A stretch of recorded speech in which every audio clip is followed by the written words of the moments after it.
Hey everybody, it's Mr. Marshall. I'm here at Stony Lane, and I want to show you this really cool bulletin board that Mrs. Warner's fourth grade class made. Um, it's called 4W's Theme Web. So, theme, right, is sort of like the message of a book. It's the lesson that the book teaches you. Okay, and so let me show you kind of what these fourth graders did. So they took some themes that they were thinking about inside their books. Like one says teamwork makes the dream work. And there's another one here that says conquer your fears. Okay, so what the students did was they wrote down some of the different themes that they noticed inside the books they were reading. Okay, and some of these books were chapter books, and some of these books were picture books. Some of these books were books that they read in clubs or by themselves, or maybe the teacher was reading it to them. Okay, but they thought hard about what the themes inside the books were. Okay, you probably know if you read books, there's usually some sort of a lesson, isn't there? So so I want to show you something. This is there's a theme here that says always trust your friends, right? And if you notice, there's all sorts of yarn or string coming out of these cards and connecting them to other cards. So look, this one that says always trust your friends has one, two, three kind of webs coming out of them. So let's see what they connect to. So one of them goes to this card that says the Babysitters Club, and it's one of the books from that series. Okay, so this one connects to a book called The One and Only Ivan. Maybe you know that book.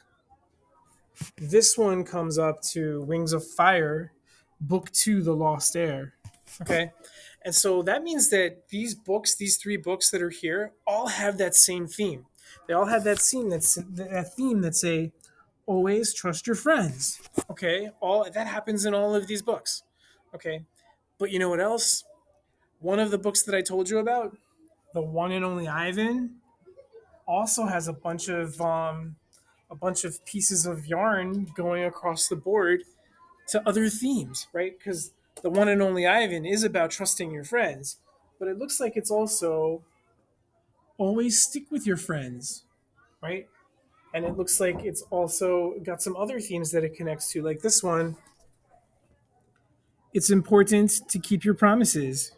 Do you see that? Sometimes books have more than one theme, right? And so, and like this theme that the one and only Ivan connected to, always stick with your friends, connects to four different books, right? It's part of Owl Diaries. It's part of this Wings of Fire book.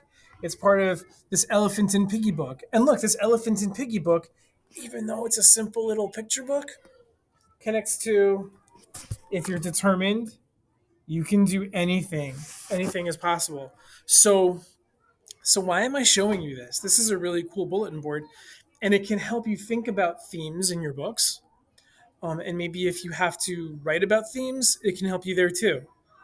But you don't have to have this big, huge bulletin board in your house to do this. You could do the same thing in your reader's notebook. You can make a chart that looks just like this, where you're connecting themes and the books that those themes happen in, right? And then when you start reading your next book, you can start to think, well, I've got all these different themes. Maybe one of them is going to be true in my book that I'm starting now, right? So there's lots of different ways that you can do this. Like this is like a huge page of this class's reader's notebook, right? You can do this on your own too. Okay. So think about that. Think about the messages or the lessons or the themes inside the books that you're reading and think, do they happen in other books? And maybe you can use those to think about the books that you're reading or write about the books that you're reading or you've read before. And that can lead you to like lots of new ideas and new thinking and make your reading and your writing a lot more fun. Okay. Why don't you try that? And I'll see you next time.